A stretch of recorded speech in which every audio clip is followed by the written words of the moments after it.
Get your day started right. From our shack to yours, this is Coffee and Ham Radios. We are live in 5, 4, 3, 2, 1. Welcome back. Oh, that's me. Hang on. Welcome back, everybody. This is Steve, and I want you to be happy to talk about youth on the air today. And I got to get that shut down. It's my stream's playing in my ears. There we go. It's hard to talk while I'm talking to myself in my own headset. It is. 6 seconds delayed or whatever that math is. But today is Youth on the Air Day because we've decided that that's what we're going to call today. I've got Mr. Neil Rapp here, WB9VPG. He is the director of YOTA Region 2, Youth on the Air Region 2. And he put on a fantastic camp last year. We had 22 campers attend, is that right? Yeah, well, 24 and 23 for the rest of the week. We had one had to leave early, so. Okay, 24. yeah. And that was due to like some college scholarships or programs or something. And some of these youths you have seen before. I know Connor was there, W4IPC.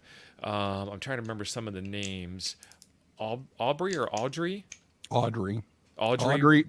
Audrey had a presidential scholars thing at Berry College, and she wasn't able to come. And we just found out that she's been accepted to Georgia Tech. Awesome. Which is where she wanted to go. But she's got to start a program in June, so she's going to miss the camp again. And Audrey's brother Jack was there. Jack, those are the kids that showed up on Steve Goodgame's stream talking about satellites. And those kids have launched an around-the-world, not satellites, weather balloons. They've launched an around-the-world weather balloon. And you can track that on APRS and watch the path that it took. And we did a couple of small balloon launches and a really large balloon launch at the Youth on the Air camp last year. What else is there? We did contesting work. We did antenna building. Kit building. Satellites. I'm drawing a blank on his name also. The young man that set up the contest station with K3LR. Oh, Bryant. Bryant Rascal was there. Mm-hmm. And Bryant Rascal was one of the award winners, like the Youth and Ham Radio Award winner for 2020. He was Newsline Young Ham of the Year. Mm-hmm. Young Ham of the Year, that's the word I was looking for. There's so much stuff going on to bring youth into the group. And I brought Sterling in, and now we're... We got the I have to mute Sterling until Sterling fixes his audio situation. But welcome, Sterling. We'll get back to you in a second. Nope. Still Hi there. You've got a feedback loop, Sterling. So everything I say, YouTube sounds through you back to me. Yeah, there you go. Yes. So lots of fun stuff going on. And while Sterling is getting his audio fixed, I want to give you guys a video intro of what happened last year and when the camp is coming up this year, and that'll give us some information on what we're talking about. We'll probably play it one more time during the stream as other people come in later in the show, because it's a long show. It's an 1.5-hour show, so we have some people that come in later on. So check this out. The Voice of America Museum of Broadcasting in Cincinnati, Ohio, is the site for the second Youth on the Air Camp in the Americas. Young licensed amateur radio operators will have the chance to take their ham radio skills to the next level and learn from each other. If you are a licensed ham between the ages of 15 and 25 in North, Central, or South America, we want you to apply to come to this camp, which will be held June 12th through 17th, 2022. Maybe you've just become a ham, or maybe you're already an experienced ham but want to explore more. Youth on the Air Camp is the place for you. There will be sessions led by other youth on things like contesting, kit building, high-altitude ballooning, direction finding, and satellite operation. We're even planning on having a contest at Kings Island Amusement Park. You'll have a chance to work our week-long special event station, W8Y, with some of the biggest and best rigs ever made. And best of all, you'll make friends and meet mentors that will last a lifetime. Thanks to the generous support of our sponsors, YOTA Camp is affordable too. For more information and to apply, visit youthontheair.org. And if you'd like to donate to our cause, also go to youthontheair.org and click on the donate button. This has been my TED Talk. Thank you. So that looks. I like wonder enough where fun she I gets wanna go that to. from. I don't know. So Sterling, how's your audio sounding now? Let me. Nope. Test. Still there. Well, I pushed a button and how about now? How about now? I think that's Oh, it. that did it. Oh, I just pushed the wrong button. Okay. It was main mix was feeding back, so I got a mixer. So Neil, take a second to introduce yourself now that we've gotten all the other stuff out of the way.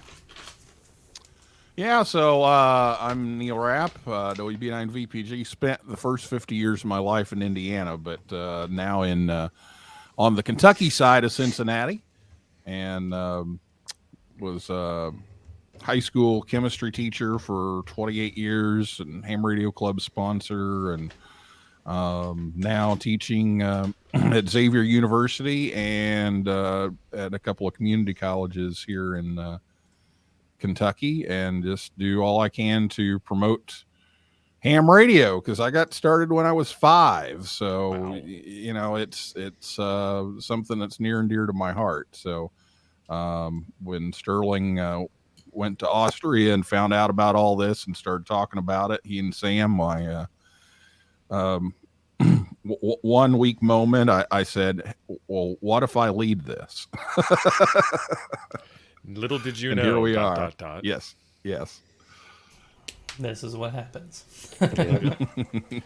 All right. Well, that's Neil. Thank you very much, Neil. We're going to keep on talking about that, but I wanted to say thank you to Dirk real quick. And Dirk gives me some inspiration here. Dirk, thank you for the $10 super chat today. Today, we're going to take all of the proceeds from the show, all of the donations that come in over the Buy Me a Coffee link or over the YouTube super chats, and we're going to donate these to the Youth on the Air camp this summer. So if you are so moved, so inclined to support the mission, please feel free to click the button and do the thing, and we would greatly click, appreciate it. So I've got my donation drive out of the way. Sterling, how are you doing this morning? Well, I'm awake. I hear coffee. There I see is Bailey bagels. there, huh? There is coffee and there is bagels. Thanks to the VOA Museum for this coffee bug. Oh, awesome. I'm good. It could be better outside. We had summer come in, and then now it's winter again, so it's Missouri. But no, I'm just happy to be here. But I see you got Neil, so you made me get up for no reason because Neil's got all the information, and he's the guy. Oh no, I think you have an interesting perspective to share because you were at the Austria Yeah, camp, I guess and then you that's were also true. at the Region 2 camp in Ohio. So let's talk about the location for a minute because you did mention Voice of America, and that is a fantastic location. It seems like it's almost perfect for this setup. Yeah. We had a room that was very industrial, concrete floors, and that was about it that was in that room that we were able to do our kit building in. And then we had another And room it doesn't that was- look that way anymore. I bet. And then we had another room that was all set up nice with carpets and lights and equipment and so on that we did all of our discussions in. And that was great. And then the contest station, and then the museum part. So I don't know, what was the motivation for being there, and how did they help out? I'll give Neil that one. You gonna give me that one? All right. Yeah, you and Jocelyn, I'll put that together. I actually first found out about the museum on the repeater driving home from Hamvention. And they were Bobby, talking thank you. about, hey, we've got, this museum that we're building, come visit. And I was like, well, I can't really come visit right now. I'm driving home, but next year I will. And then they were in the middle of renovations for 2 or 3 years and weren't able to open up. But once I went there, and checked the place out, I was just amazed at a lot of the history. And I knew a lot of the local broadcast history as well. Looked around and then when this idea started of having the camp, I just kept going back to it. was like, this is the place to do it. We've got a big yard, we've got antennas, we've got a station. The only thing missing is housing. And Sterling and Sam were like, yeah, you got to have housing on site. And it's like, well, I don't know that's going to work, but there's a hotel across the street. Could we try that? And so we said, yeah, sure. And it worked out fine. We put a shack in the hotel as well, because one of the things they mentioned from Austria was, you could get up, at midnight and go get on the radio, or whatever.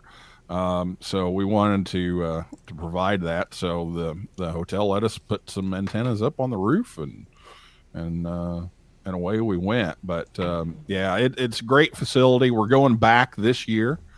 Our focus this year is training our young people to run the camp themselves, more or less. I mean, there'll be some oversight, of course, but yeah, they're going to be basically taking it over.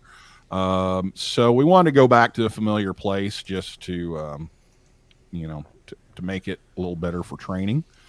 And then next year, who knows where we're going to be. So Yep.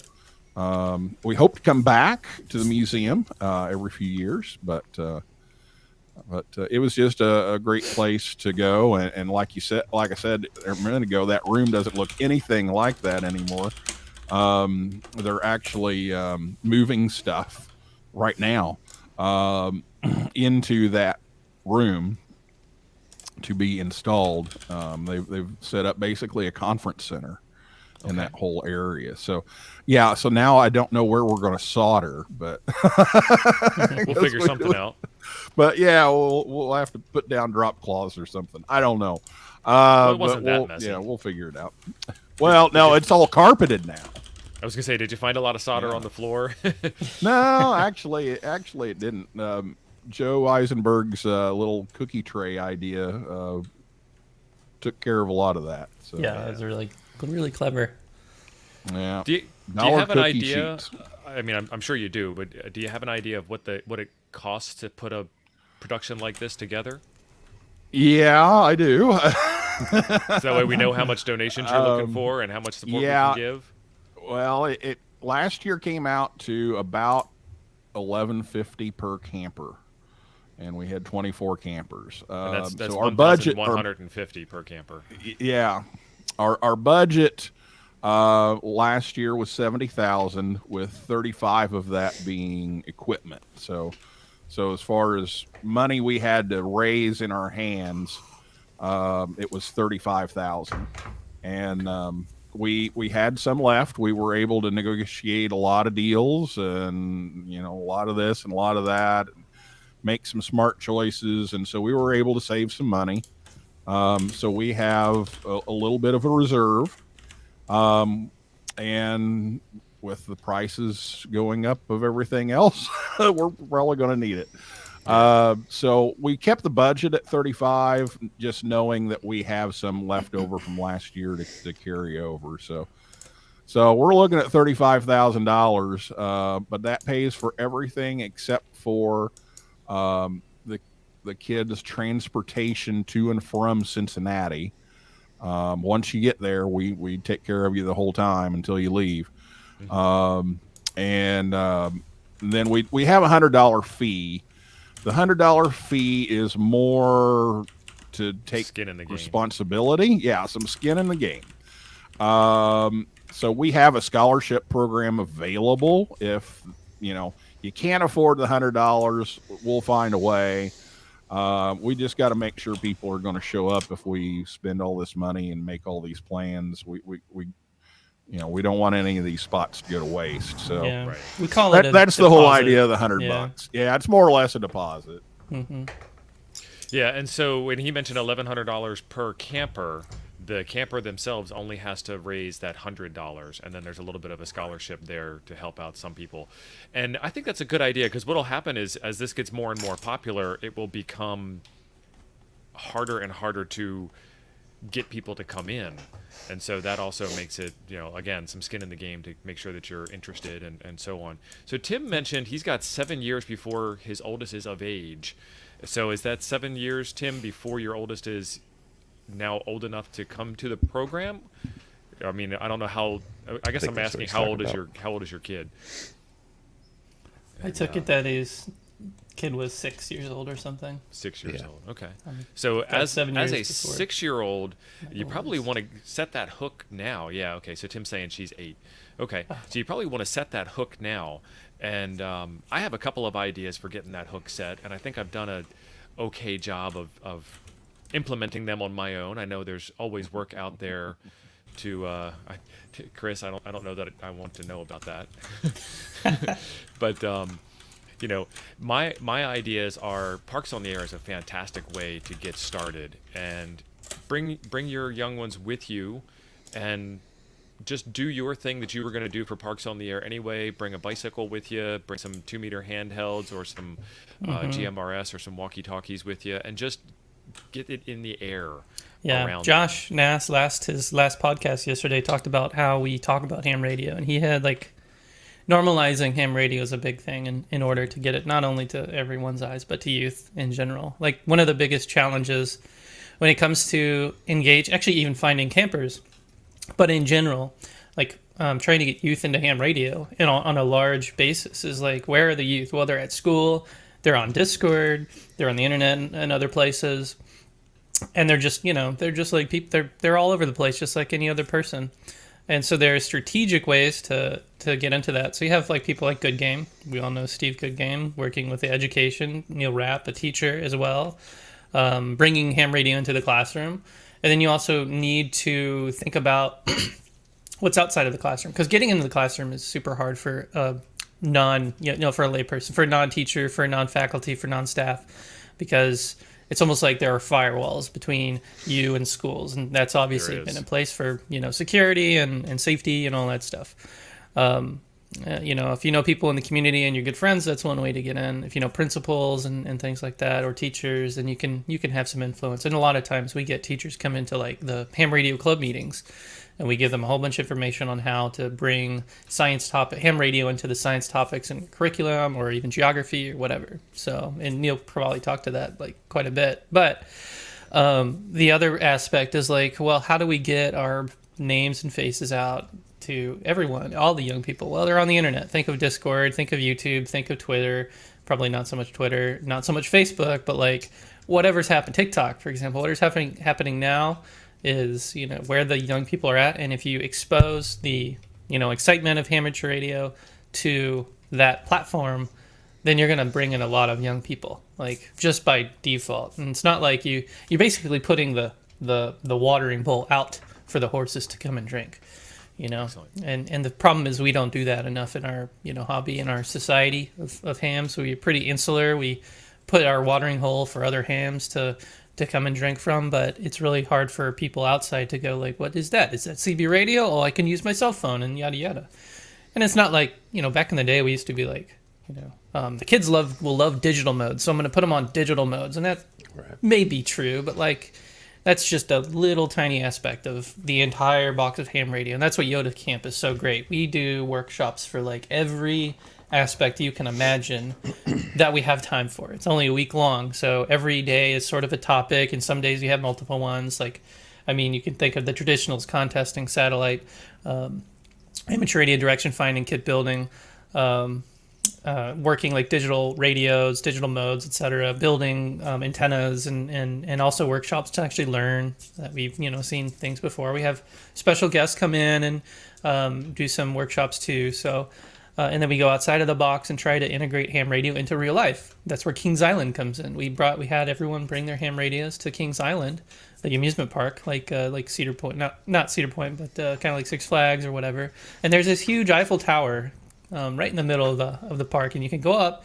Unfortunately, the top is completely enclosed in a mesh, like a wire mesh, so that people don't throw stuff or throw themselves over by accident, hopefully, the Eiffel Tower. But it's just wide enough. You can stick an antenna through and call CQ in 5.2. And if you're up there, you also have a strategic advantage on the sprint that happens. We have a FM sprint using 4 frequencies. You pick one, you call CQ, you work a station, you jump frequency, so on and so forth. And how many, I think it was like the highest score was only like 12 contacts or something. And it was like a 30-minute long. Because there were 30 campers in the size of a pretty good size amusement park. But even then, like, there was so much interference because the frequencies were really close together, and you're dealing with other interference from like noise and the janitors using their radios, and so you actually had intermod and interference, and you had everyone kind of stuck on. So it really simulated a true contest, and so that's why we didn't have like 30 contacts, from the greatest. Excellent. So real quick, I want to touch on 2 things, Sterling. Sausalito Steve donated $25 to the cause today, and again, all of the donations to the show today are going to be forwarded on to the Youth on the Air Region 2 to help put this camp on this year. And then you mentioned the kids bringing their handhelds to the park, and I wanted to bring some light to where those handhelds came from, because the kids didn't all bring their own handhelds, right? Right. So where did they come from? How did that work out? Well, Neil, you can go take it while I chew on my bagel. I've been talking too much. COVID became a hindrance on our equipment because of the supply chain, but we didn't have exactly what we had planned on. This year looks like we're in much better shape, but ICOM came in and provided handhelds for the kids to use. They brought 705s because of the supply chain issues. Those were things they had. So they brought 705s, and those were a big hit. Mm-hmm. And so I requested that they bring those back. Yeah, bring them back again. I think I have. And then the HF equipment. So, ICOM provided all of that. Will, a 4WJ, came along to set everything up, take care of everything. And one thing we don't talk about a whole lot, we had some kind of cool staff radios. They're LTE radios. And so it was a little weird to hear the delay, but they worked really well. And no matter where we were, if somebody was running an errand or whatever, everything was great. So yeah, I mean, we all had cell phones too, but imagine coordinating. Let's all get Zello, and then you have to open it up and click the thing. Not an ad, but we got a shout out for ICOM really doing, pulling a lot to support YOTA Camp. Right. So you got the ICOM LTE radios, you got ICOM 2-meter handhelds, and you got the 705s for the show. And they were short-term donations, and ICOM received them back. And Chuck was mentioning he thinks that he got one of the refurbished units. He's got a 705. I think I did. Cool. I got it for the price I thought it should sell for. I was wondering how you could tell, but yeah, because it was a discount open box type deal. Yeah, open box, and they had a bunch. Yeah, and it already had power poles installed. They had service that went through every one of them, made sure everything was fine, and put them out there. So. Put them back on the market. Yeah, it was suspiciously close to the time frame that would have made sense for that. We've got a $25 super chat from Lionel. Thank you very much. And we've got a $50 super chat from FEP Labs for the youths, for the boys, for the girls. Let's make it happen. Yeah, this is awesome. Thank you. So, thank you. Yes. You guys did so many programs that it was like we didn't have any more time to add any additional programs. There was the ability to do some moon bounce there that we didn't get to. There was some digital contesting that we didn't get a chance to participate in. So there's a lot of stuff left on the table. I always say this is a hobby of 1,000 hobbies. Are you going to try and do all of the same events again this year, or do you have a totally different roster? How's that look? It's a mix. The 2 things you mentioned, the moon bounce and the digital modes, are definitely in this year. What we're trying to do is we're trying to mix it up just so that we have some different things. So for those campers who are returning, and they will be helping out with the camp, if you return, you have to help out. But they, so that way they get a little bit of a different experience. Now Wednesday at Kings Island is going to be pretty much the same. The balloon thing is going to be pretty much the same, but we're trying to mix in some new things. We shortened our kit build but we added in the digital modes and the EME. We are going to main event instead of Dave and Buster's. We're trying to change it up enough that it'll be a little bit different. We don't have the Eris contact this time. So that gave us some time to do some other things. And so we'll just kind of alternate those as depending on what the kids' interests are. Excellent. I got two pieces of housekeeping real quick. This is amazing. Vern, thank you very much for the donation on Buy Me a Coffee. There's a ticker down below. And T-Ray is just amazing. T-Ray, thank you for the $100 super chat. Thank you. Wow, thank you, T-Ray. I don't know. We might be able to get this whole event taken care of today. What do you think, Neil? Hey, that'd be great.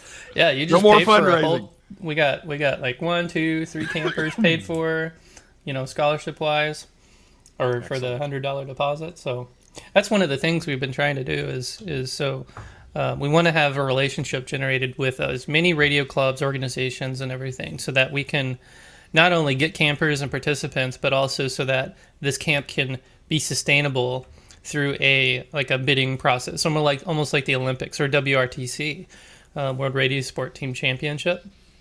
So in Region 1, in 2016, let's go back to the future, back to the history of how this came about in the Americas. 2016, YASME Foundation, which is mostly ran by Ward Silver in 0AX, and a few others, were really starting to key in on this YOTA thing. It's super successful. Started in 2011 by Fabian and just a handful of friends. I forget Fabian's call sign, but forgive me. I'm sure Neil might remember.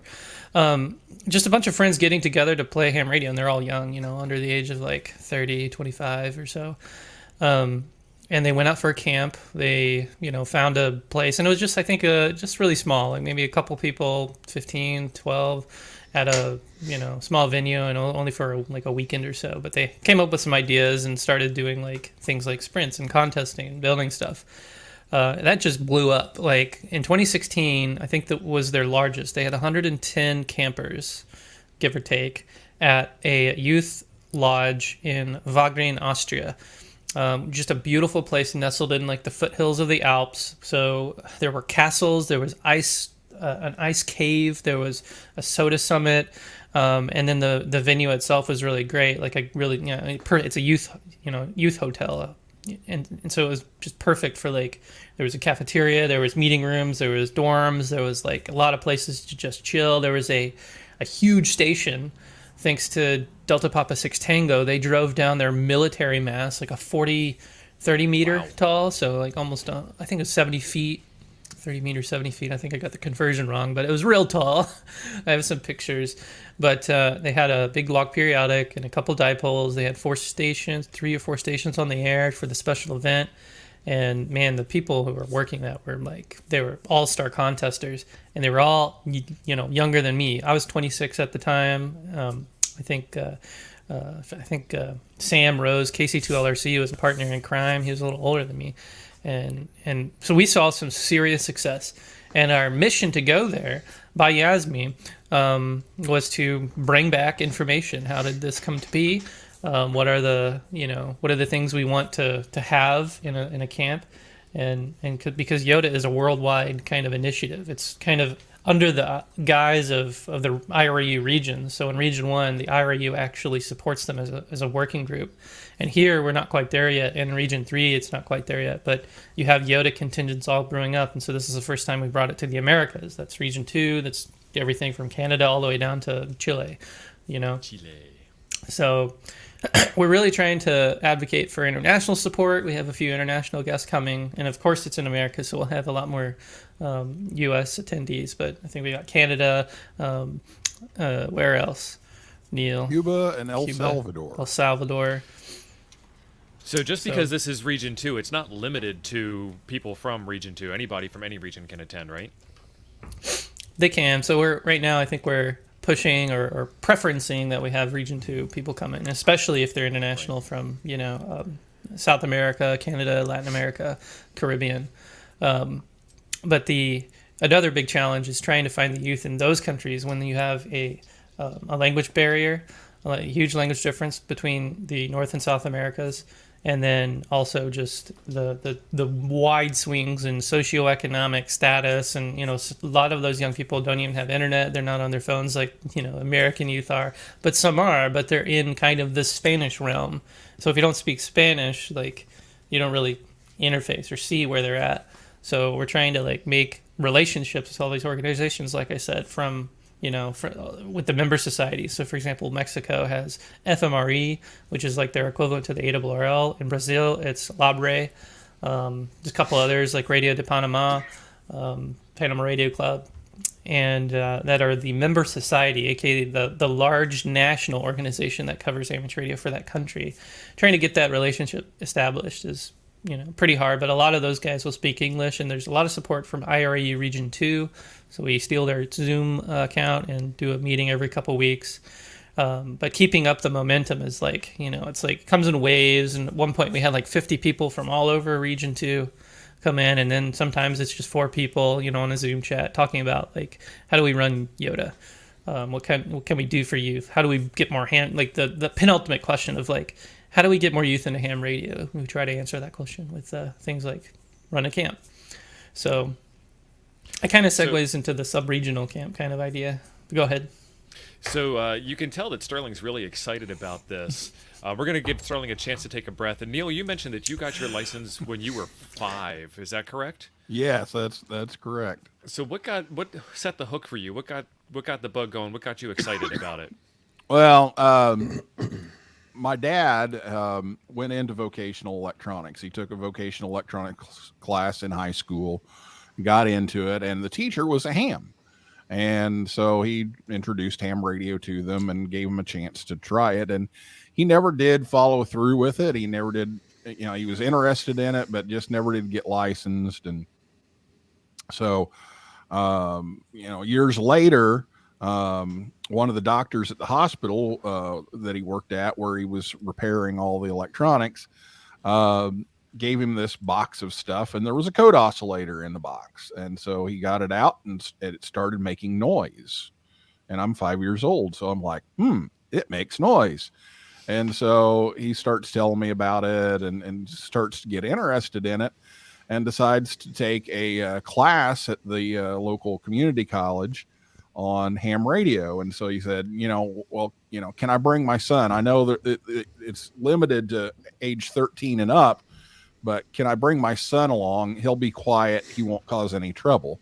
And they're like, okay, well, yeah, well, okay, we'll let you do it. But if he makes any noise during code, no. So, he went and he had his notebook and was copying code, and I had my notebook. So I was copying code, and I was learning along with him. Excellent. And people started kind of looking around the room like, wait a second, this kid's actually copying code. So that was, the first hurdle. And then, the theory, we had the theory part. Mom made up little flashcards of question, answer, and I would match them up. And this is before they published the questions. So we just had to make up questions about the material and hope that, they would be close enough to the real thing. And so I just kept matching those things up all the time. And that's how I studied for my novice exam. And I got my license, and Dad had been called in to work overtime. So I fired up the rig myself and made my first contact. Excellent. All right. So Sterling, how did you get your start? Got on mute.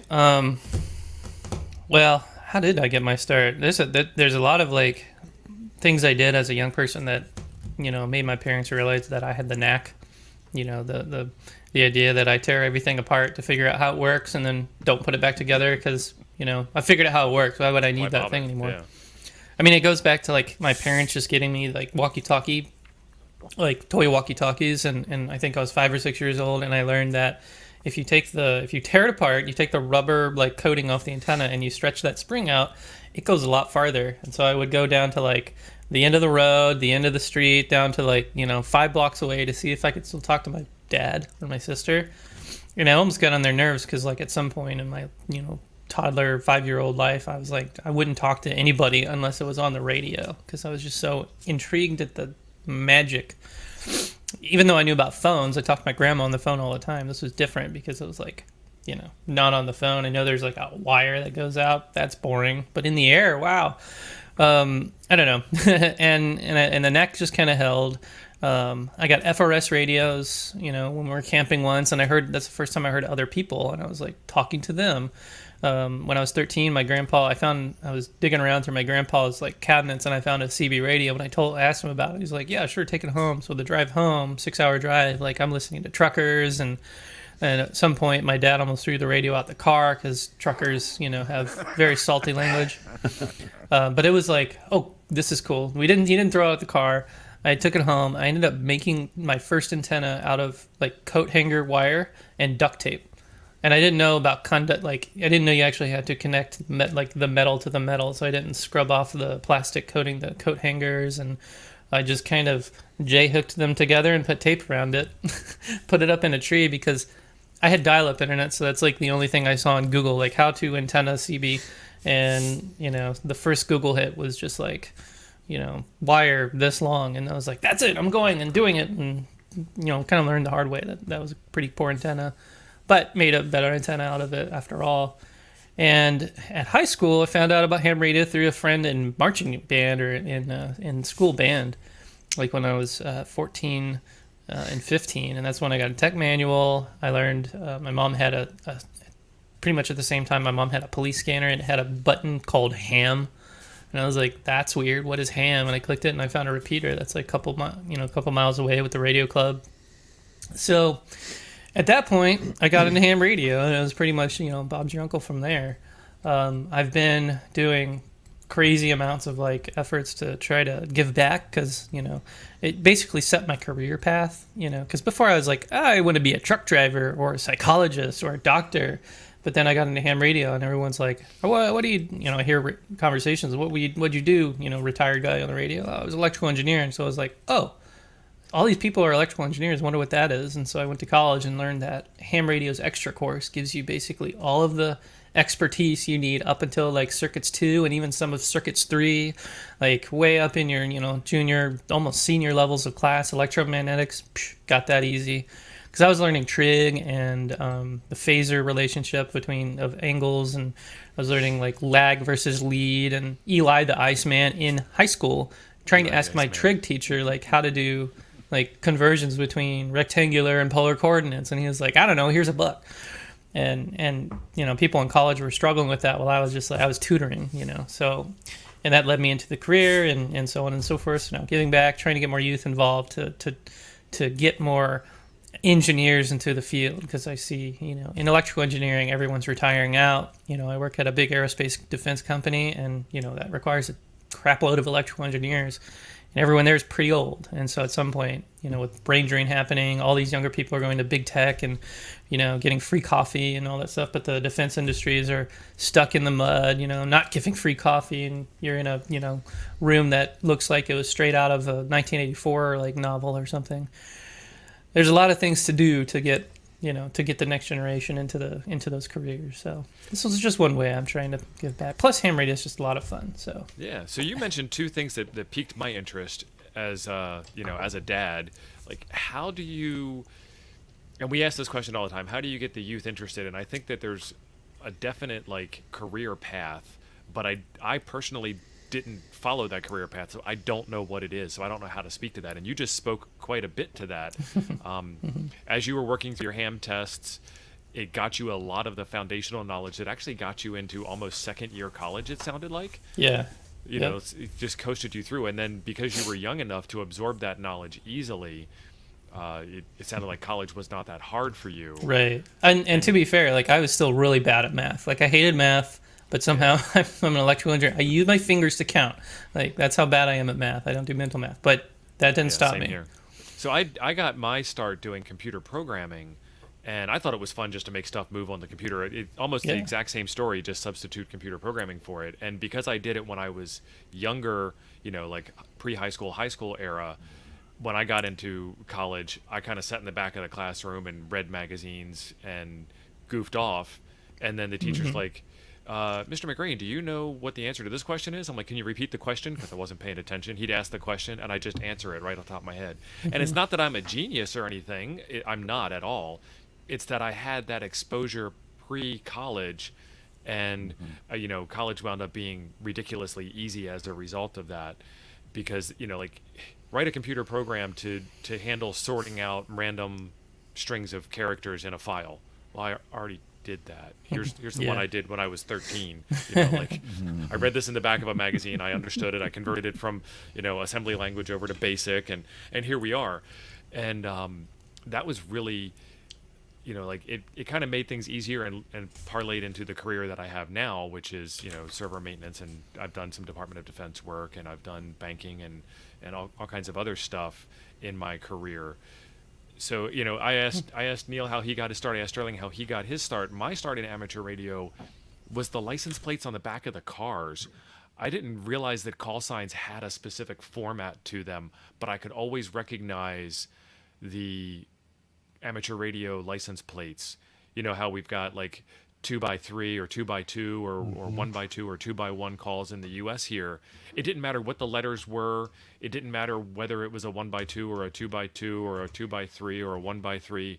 I could just tell instantly that it was a ham radio call sign.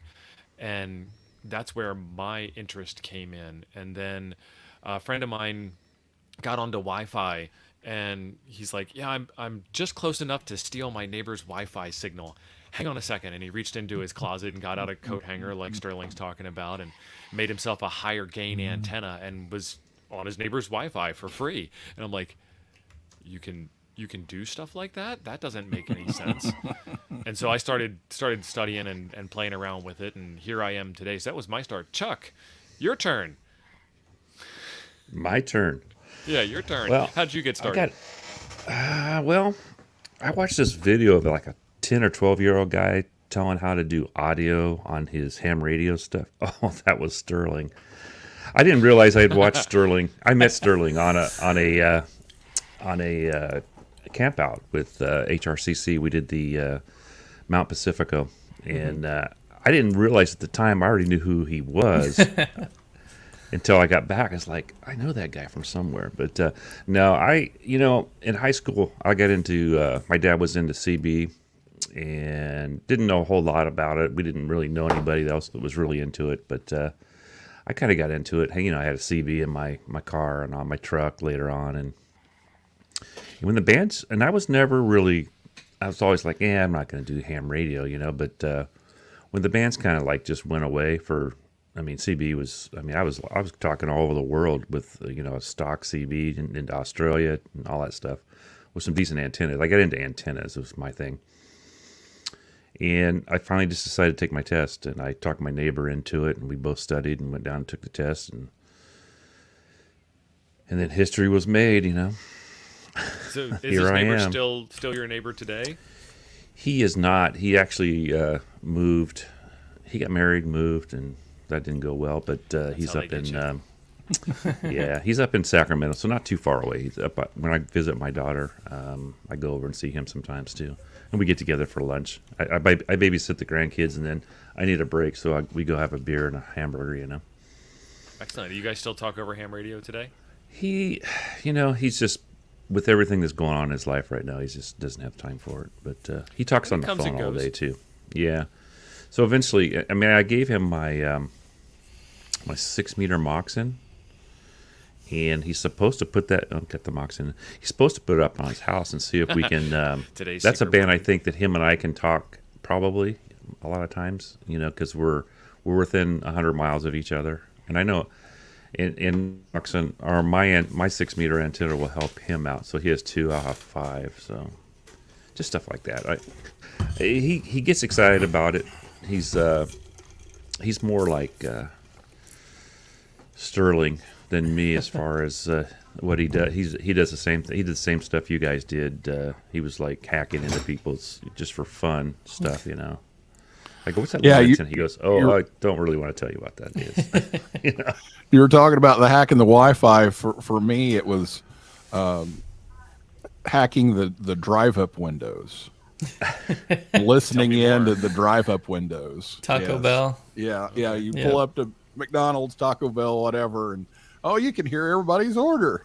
Yep. 900 so funny. megahertz cordless phones back in the day were all unencrypted. Oh, yes. You could hear what your girlfriend across the street was saying about you when she was talking to her friends. That was a little Hey, Sterling, insider how trick. old were you when you started doing your YouTube videos? I You was don't look very old. Yeah, no, I was 15, 14 Oh, or so 15. I was close. I was close. I said 12. I had hair just doing weird things, and man, some of those old videos. And at that time, I'm like, man, this guy's very young, but he really understands all this stuff. Starting to learn at the time. I mean, it's just something that I was super into, and I think that's it's like Steve said, like, you don't need to be a genius. There are some people who are just kind of like smart, they're just naturally smart, and I had the knack, so I had certain characteristics, certain expertise, like just focus points that I could like just I don't know, and.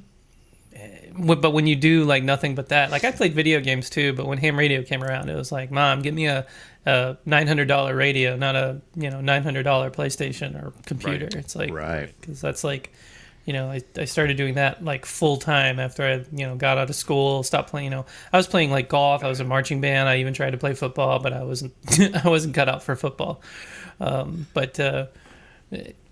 Just if you do something a lot, you learn it pretty quick, especially as a young person. And at that point, YouTube was like, so, different. It was so young as well. And it was just a place with dial up, I had to like let my video upload for 2 days at a time. Wow, 2 days. And then finally we got like DSL, so things changed, and I had a potato camera, and it was just like the thing to do, like put your stuff on YouTube. And I never thought like, it turned into, blow up into this where like, YouTube is part of the ham radio economy now. Like so many people are getting into it, especially young people, but also not necessarily. We have like tons of like, middle-aged and older generation folks around here too.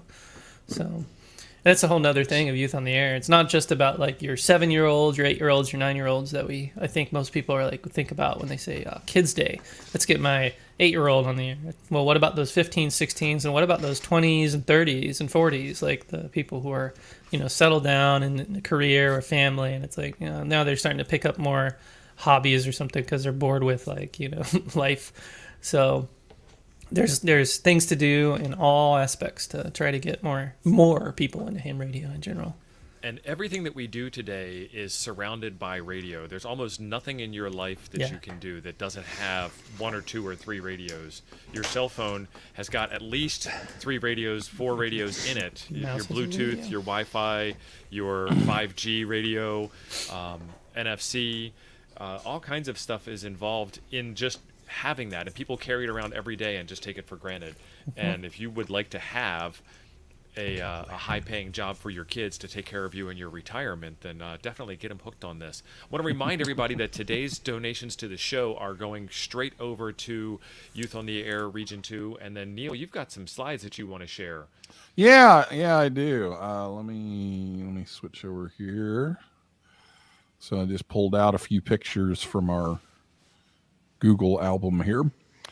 So this is opening day. This is a tour of the Voice of America Museum. So this is one of the old control centers. And here's Jocelyn, KVRX.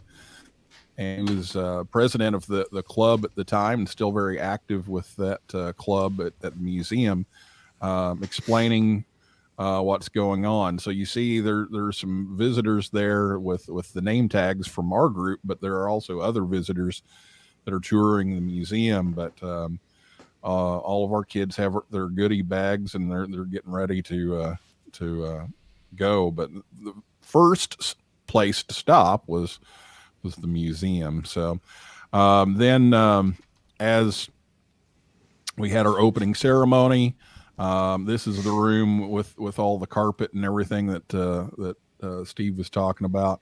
And you see some of the young people listening to what's going to happen for the week and what you can do with ham radio. And one of the things that, this is the teacher, Mr. Rapp, coming out in me.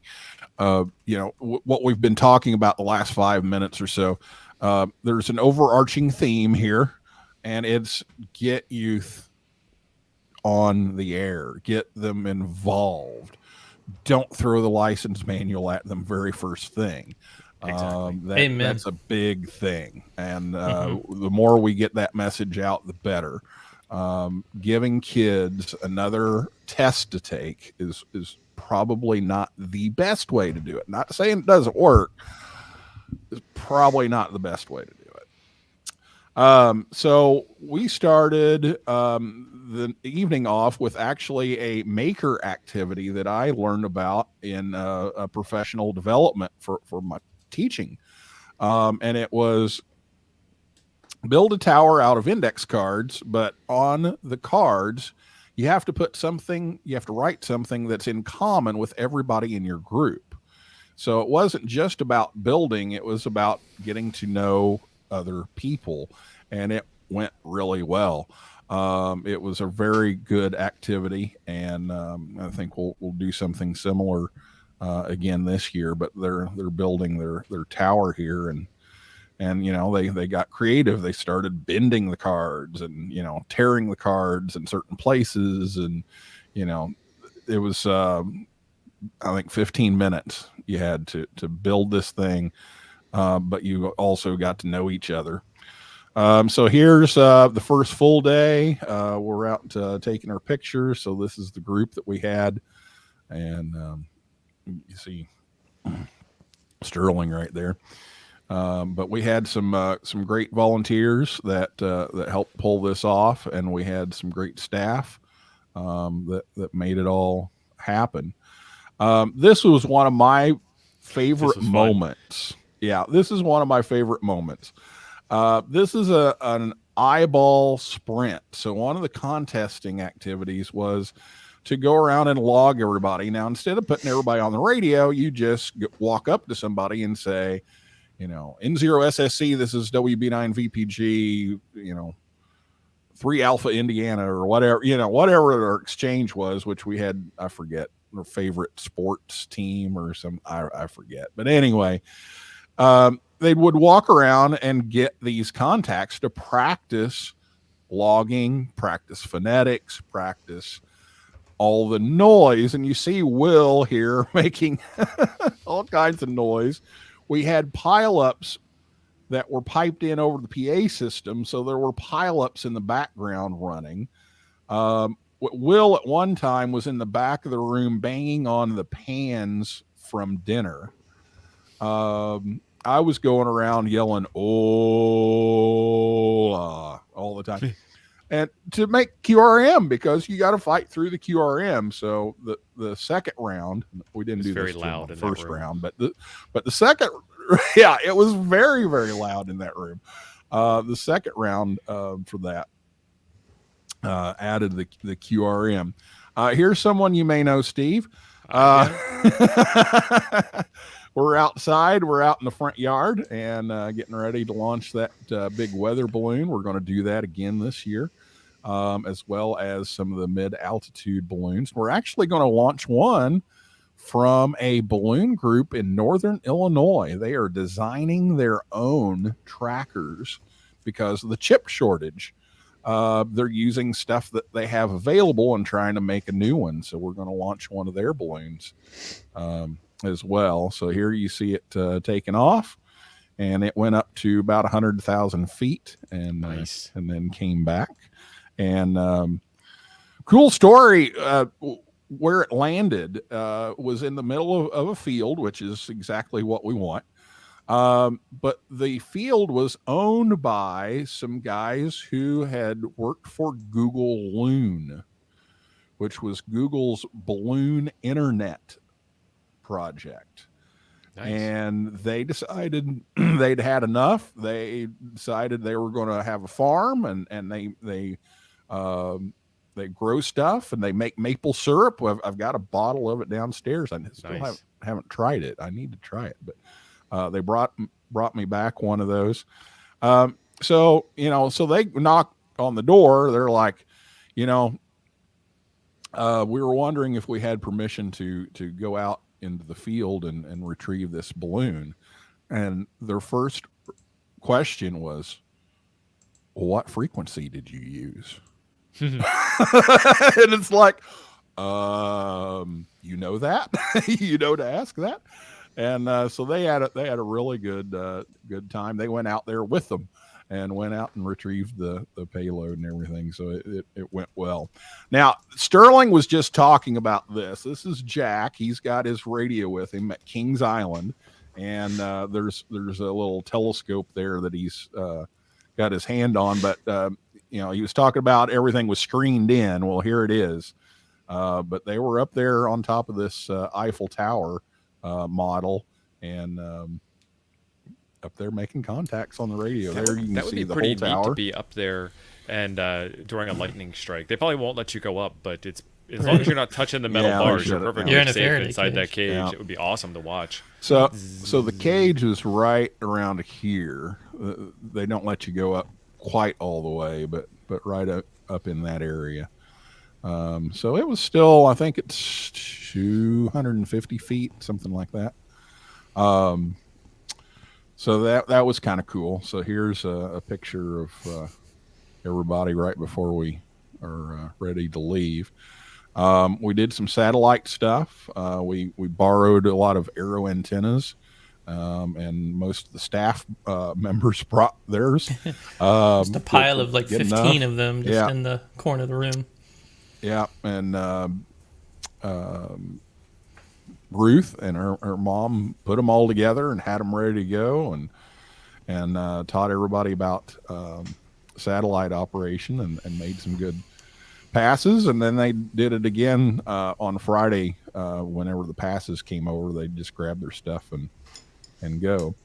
So real quick, what- Neil, yeah. you mentioned Ruth.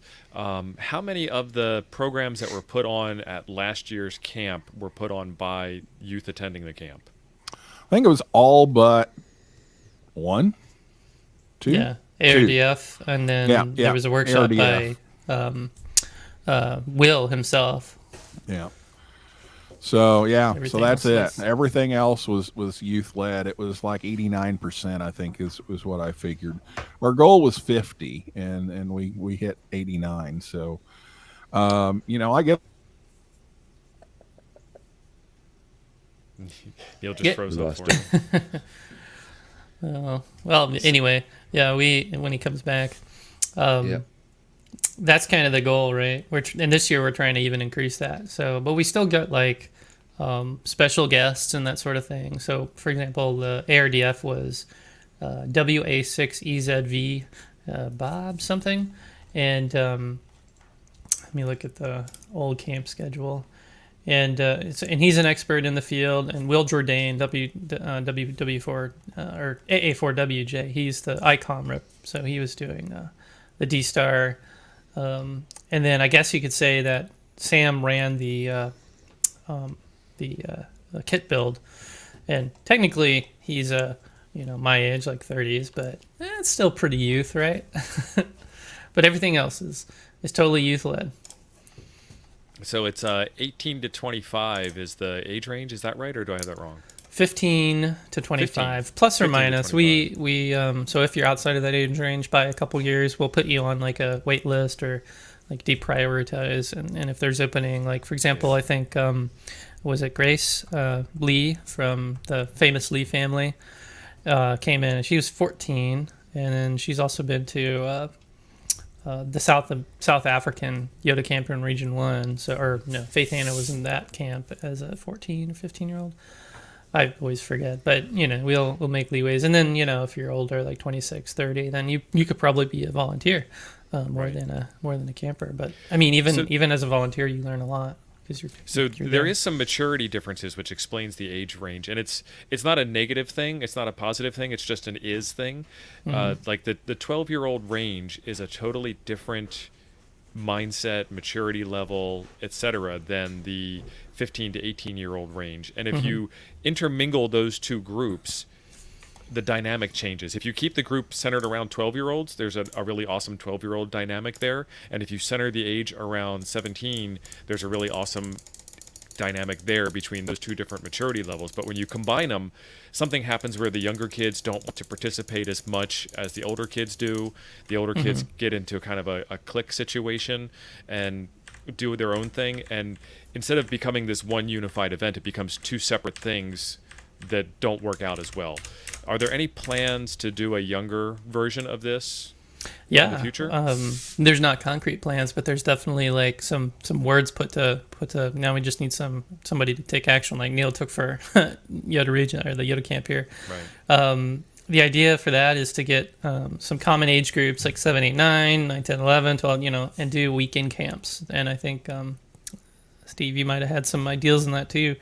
I did, yeah. Yeah, have some weekends. So YOTA has this thing called sub-regional camps, and so you have this main big camp that's for the entire region, and then you have sub-regional camps, so that are put on by individual member societies, and it can even go at a lower level. Like your local radio club can put on like a weekend or a day camp or something like that is focused on the age groups, and work with you can work with the local schools and stuff to do that sort of thing. So. That's just the Roomba going, sucking up all the dirt. Sorry, we had a power outage. Oh, wow. Oh, wow. Dang. Like, mid-sentence, I'm like, everything went black. It's okay. You looked very professional when it happened. Oh, well. Yeah, you weren't like... and your clock is wrong now. Well, now he's out again. Well, he's still We moving. lost There him we go. again. Yeah. All right, so your screen is almost ready to share again, Neil. Okay. Oh, and now I got to reset my clock now. It looks like. All right. Who knew that power outages, that's how you time travel. Yeah, exactly. Oh, and I'm missing a light. Man, we had a power outage last week, and it was just like, that never happens. But a transformer blew, and I guess the power grid in the city is like pretty built up, pretty refreshed, and so it immediately switched back on. It wasn't like a very long outage. Yeah, it was real quick, but of course the router and the modem had to. And the clock behind you. And the clock, yes. That dang clock. All right, are the pictures back up? Yep. Yep. And we talked about okay. this one. Yeah, so we were doing the satellite stuff, and we were talking about Ruth, and you asked me about something about Ruth. I did. I was asking you about who all put on the programs, and we mentioned that yes, all but 2 of them, I think, were put on by the campers themselves, which was pretty awesome. Right. And is this your last picture? No, I've got a few more. But yeah, that's what I was saying. I get a lot of requests from world-renowned people in this field or that field. Can I come and present at YOTA camp? And it's weird because the answer is no. Because the whole idea of this is to have the youth leading the sessions and doing the explaining, because they're more likely to ask questions. They're more likely to get involved when it's peers. So that's it's kind of weird to keep saying no, but you can't. And then we have some fun too. So here's some of the crew at Dave and Buster's playing some games. Like I said, we're going to do a different entertainment event this year, but we had a chance to socialize, and one of the things that we want to do is get a community built of these young hams that know each other and spent time with each other and know what kinds of projects they're working on. So if you run into a certain project that you need some help with, oh hey, I can talk to this person, I know them, and get some help, and hopefully that keeps them around. There were some late night lobby trips. Here's Sterling with some of our crew in the lobby at the hotel, and again, it's a lot of socializing, as well as ham radio, just so that they get to know each other. So, and it looks like that's the last one. Excellent. Sterling's typing away furiously on I know, his I just 1970s left my typewriter. It's a mechanical keyboard. Somebody asked me in the chat that I was working on a power supply, and one of the HP 1,000-watt, 1,200-watt power supplies you can get for $30. I did one of those too. I do run my amp off of it. I've got a 500-watt amp that runs off of it. Not bad. Excellent. So in terms of getting your kids started, another thing that you can do is go down to Walmart and get those cheap FRS radios and just toss them out like candy. And let the kids go play in the yard. That's what Yasmi's actually doing, but internationally. Radio de Panama is, or maybe it's I think Panama, is working with Yasmi and with the YOTA international group. No, it's Peru. And they sent down a buttload of pink-colored FRS radios. I guess they just couldn't sell them. They were pink themed, so whatever. But it doesn't matter. It's radio's a radio. They sent down a package for young people to use and learn how to use radios in general and what's the protocols and push to talk, release to listen. You got to actually release the button to be able to hear other people and using those for emergencies and that sort of thing. I mean, right now there's a lot of talk out in California with the fires and earthquakes. There's community radio, what's it called, emergency something, that's really closely associated with the community CERT teams, and they have FRS radios dotting all over suburbia in fire-stricken or fire-prone areas of California.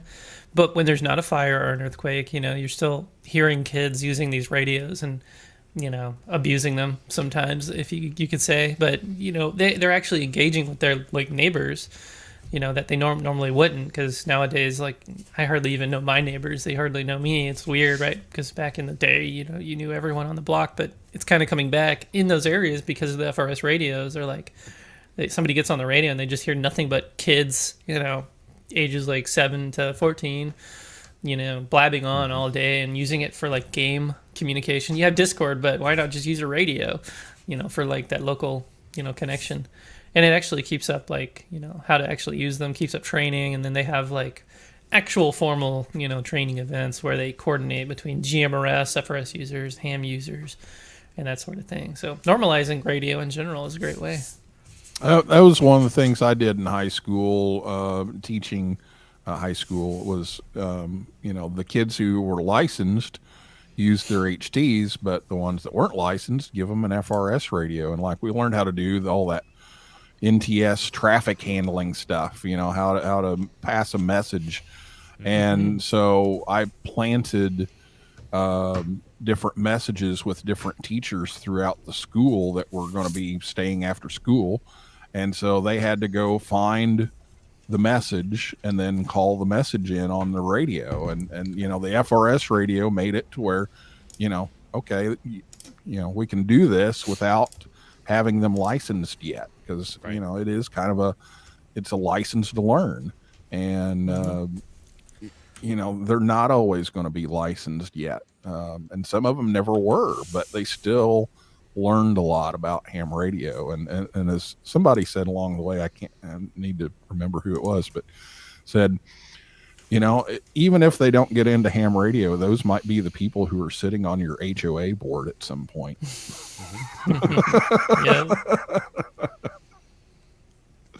So everybody in the chat, if you have some questions, feel free to drop them in and we will get them answered. We've got a couple of minutes left in the show to address some questions among lots of other things. These weekend camps, do you have an idea of what the I hate to use the word curriculum because it's kind of snooty sounding for a fun event, but what do you think the program's going to be? Who knows? We're definitely trying. I think we're going to try to work with local clubs and stuff to kind of come up with that, but also we're going to leverage the expertise of our actual young people and come up with things like that. One of the big things we were asked about at Hamvention or Hamcation was you got any paper? You got any stuff we can take home and start implementing? And we were like, no, we don't got nothing. I mean, there are things out there. AWRL has flyers and stuff. We have a website with tons of resources, but the idea of having curriculum that actually works for that age group and for weekend camp. So Neil, before when you were in the dark, we were talking about what can we do for the younger age, younger, 7, 8, and I was the weekend camps, the idea where you have focused. But got some ideas Yeah. going. Some simple kit building projects that you would do with the parent. Maybe we do one of the smaller balloon launches. And maybe spend more time on the air. Yeah. Than we definitely- do throughout the week. But yeah, we really need to. I don't know. This has been my thing. This wasn't something that they brought over from Europe. This was kind of my thing. Is we got to do something for these younger kids. Because I get requests all the time, well, I've got a 10-year-old that's licensed. Can he come to camp? And it's like, we can't really do that right now. Yeah, it's not only so Steve My mentioned, 12-year-old daughter, well, we can't do that because of the social aspect, not from the fact that they can't do the radio. That's not the problem at all. It's a totally different camp. But totally it's just a total different set of social aspects, and so hopefully after this one gets going, that's my next project, is to really get this weekend camp for 15 and under going. So if anybody out there, in your radio club is watching and you have some ideas to run a camp like that, I mean, even you think about like how your local radio club has done weekend, like, events like ARDF, but the real big key is like to actually do something hands-on, try to limit the amount of like workshop, like sitting in lectures, like sitting and watching slides go by. Actually get out in the field on a sunny day, put some, metal together and point it at a radio. That's what you want to do. And you've already, like, lots of radio clubs have already done that for ballooning and ARDF, and lots of clubs have been doing antenna builds and kit building, and all you got to do is, try to figure out how to get young people involved. And most of those people in your club are parents, grandparents, that sort of thing. So bring a friend, bring a young friend. And if you have relationships with your schools and youth organizations and churches and anything, that deals with youth, especially like, in the cities, you have like lots of opportunities for underprivileged and underserved communities, to improve the diversity as well, to get this technical stuff into the hands of, all kinds of, ranges of status, if you will. Right.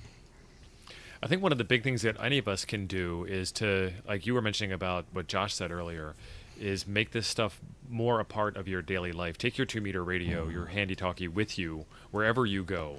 And maybe somebody will ask, especially if you get one of the bright yellow ones, maybe somebody will ask you about it, or you can make a contact with it. And I went on a ATV trail ride with some friends, and I had my big bright yellow Baofeng with me, and I was 20 miles away from the repeater. And the guy was like, "What's that thing? And what does it do?" And I'm like, "Oh yeah, well check this out. I can talk down to the repeater." And the repeater is, from where I was, it was. I just gave him landmarks. Like we were up in Frederick, and I said the repeater's down in Balsam Lake, and I keyed up the repeater, and it came back and responded and told me what time it was. And they're like, "Wow, that's pretty cool." And I don't know if it converted anybody or not, but like that conversation wouldn't have happened if I didn't have the bright yellow eye catcher with me. So yeah. You talked about license plates. One new thing that we're going to be doing soon, we've got YOTA bumper stickers now. Oh, excellent. And so, on the back of my car, there's youth in ham radio, youthontheair.org. And so, again, it's normalizing it. It's getting the word out there. And so, I'm on the highway constantly. So, it'll I just got ham radio license plates too. And I was on the radio and I heard somebody, I've talked to a couple people just because they saw my license plate, and I've heard somebody on the radio say, call out on 5-2, like, "Is there SSC? Are you out there?" He was like fumbling trying to get his radio set up, and then I heard him. We were already like 10 miles apart, but he saw me. But it, got to be careful with some of the drivers out there who can say, that call sign's weird. What if I just Google that, and then they can find your house and then throw rocks in your, front yard because they, you cut them off by accident or on purpose. Who knows? Yeah, so be an ambassador. Yeah, be a good driver. Not the other A word. Yeah. Exactly. Yeah, so if you do have amateur licensed radio plates, yeah. If you have amateur radio license plates, I still can't get it out, on your car, be sure to have one of those cheap $25 handy talkies on 146.5 because somebody's going to come by and want to talk to you, and that's what that protocol would be. I'm going to see a license plate, I'm going to try and key up on 5.2 and see if they're actually paying attention.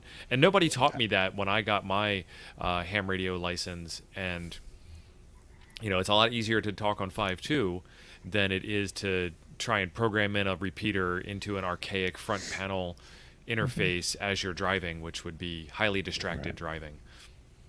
I always run 5.2 every time I'm in my truck, just up and down, no matter where I'm going. I make 50, 80 mile contacts all the time in my truck. That's pretty cool. So in the chat here, somebody said, "What if you have a YouTube channel for YOTA?" We have one. Got you there. So yeah, check out youthontheair.org, and we have Facebook, Twitter, Instagram, YouTube. We have our own videos up there, but yeah, you can see the promotional videos, the highlight videos from last year. You can see the Eris contact, the opening ceremony, closing ceremony, all that stuff's up on YouTube. Sterling. I even recorded all of our stuff up there. All of our Region 2 Zoom chats with international, and some of it's in Spanish too. So I know it's pretty boring to watch Zoom meetings on replay when no one wants to be in a Zoom meeting anymore. But there's a lot of really good information there that applies to like Latin America, not just North America. Yeah, we have to bring some more of the adventure and excitement into it. Like we do a lot of like desktop tech stuff, and a lot of us will do Parks on the Air stuff, but finding what it is that interests people.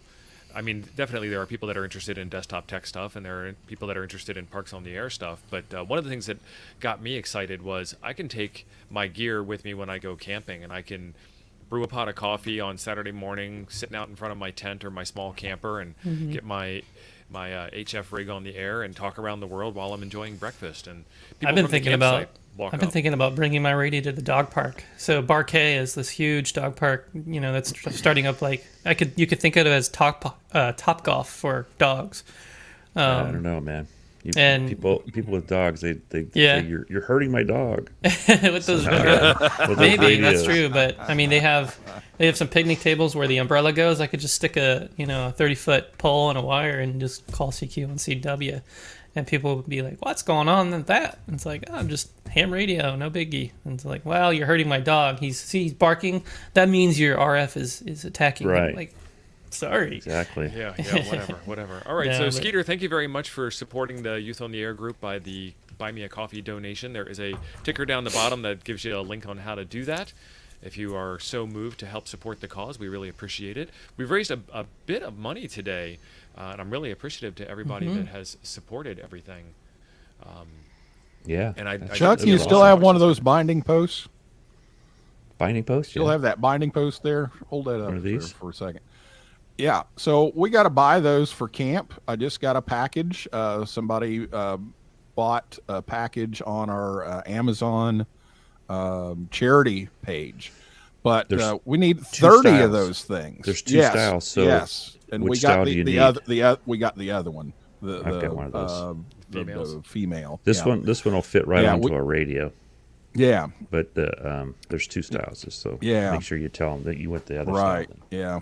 But it's on our Amazon charity list. But we can use the money that you're donating today, to buy that kind of thing. And we got to buy 1,000-foot spools of paracord so that, they can put the antennas up. And we had to buy some socket wrenches the other day because to get the BNC connectors into the direction finding box, we had to have a certain sized wrench or it wouldn't fit in there to turn it. So there's always little things like that, and Chuck showed the binding post before the show, so I knew he had that. But yeah, that's it. Right? That's the one. Yep. But we got to buy those 30 at a time. So if they're handy. you donate, we can order those and get them going. But yeah, they are handy. We use those for the antenna build. And what I always try to tell people is check the continuity, because sometimes the caps are switched. I found some that were. Yep. So they're asking for a link to the Good Amazon class there, charity too. page. If you drop that in the private chat, I can put it in the public chat. Okay. Yeah. Let me pull it. It's on the website. I put it Let me in. pull it up. I may even got that okay. comment Oh, in. you got on it? there. I don't know if it'll let me. Okay. Maybe not. But youthontheair.org/donate is where all the things are at. The charity page, Yeah, the right. Smile, the PayPal, all that stuff. All right, so There we've you got go. that in the chat for everybody. And I think that brings our show to a close today. Any passing parting thoughts besides keep this mission moving forward? Well, yeah, keep this mission moving forward. I think the big thing I push out to all of my, when I'm on a speaker engagement kind of like this is that, there's not necessarily the end of ham radio as we know it in our future, but if we don't do something to engage all of the other generations below you, then what are you doing in terms of keeping your legacy alive, keeping the ham radio legacy alive? And because our age, the average ham radio operator's age is consistently increasing, or it's just been at the high end for a very long time. And there's so much opportunity in the hobby in terms of for fun, for your career, for just getting engaged and having something to do that's better than drugs and alcohol, right? And that's ham radio. So keep it in mind. How do you get a younger person involved? How do you get a friend involved? How do you normalize ham radio, like Josh always says? And then, at the end of the day, that's what we're trying to do. Youth on the Air is really trying to make ham radio a viable, fun hobby and connect all of the young people together so that we see they have peers to lean on, and they can see that there is youth in ham radio, because that's super important, super powerful. Because a lot of young people get in and they go to a ham club meeting and they are the youngest by 30, 40, 50 years. And it's really ostracizing. Even when clubs can be very welcoming and friendly, you just you don't see somebody even close to your age. Everyone has gray hair. It's just harder to relate. So The getting things that young 40-year-olds talk about are not connected to the things that 20-year-olds talk about. Exactly. Property So- taxes and lawn care Yep. and 75-meter talk. Yep. Right. So think about how to do that. We'll get into 75 meter. Right. But yeah, thank you guys for having me on. Yeah, I really appreciated you being here. One thing we didn't talk about, I'll just throw it out here real quick, is besides the camp, we also have this special event in December, the December YOTA month, and that is open to anybody under the age of 26. So the younger people can participate in that, and it's just a month-long special event. So we can talk about that more when it gets closer, but there is that opportunity as well that we have. So. But yeah, thanks for having us on. I know you're going to talk to some of the kids and have them on, and that's kind of the way I like to do it is to get them to talk about what they're doing as well. So, but thanks for having us on to come in and talk a little bit about the project and some of the structure and that kind of thing, and then the kids can kind of fill in their perspectives. All right, folks, thank you very much for watching the show. Neil and Sterling, thank you for being here and helping to spread the word. And Chuck, my friend, as always, good to see you again. Everybody at home, fantastic having you here. And Thanks we'll see everybody you for joining us. Morning. Thank you. What do we talk about tomorrow morning? We're talking about GMRS versus UHF VHF. That's right. So- Which is better? We've and got a why? special guest star tomorrow. John Kruk is going to be on tomorrow. Yeah, it's not the Rubicon guy. Yeah, it's not about Rubicons. It's about radios. We'll see you all later. Thanks a lot, everybody. Later, everybody. 73 33 all. guys. Thank you.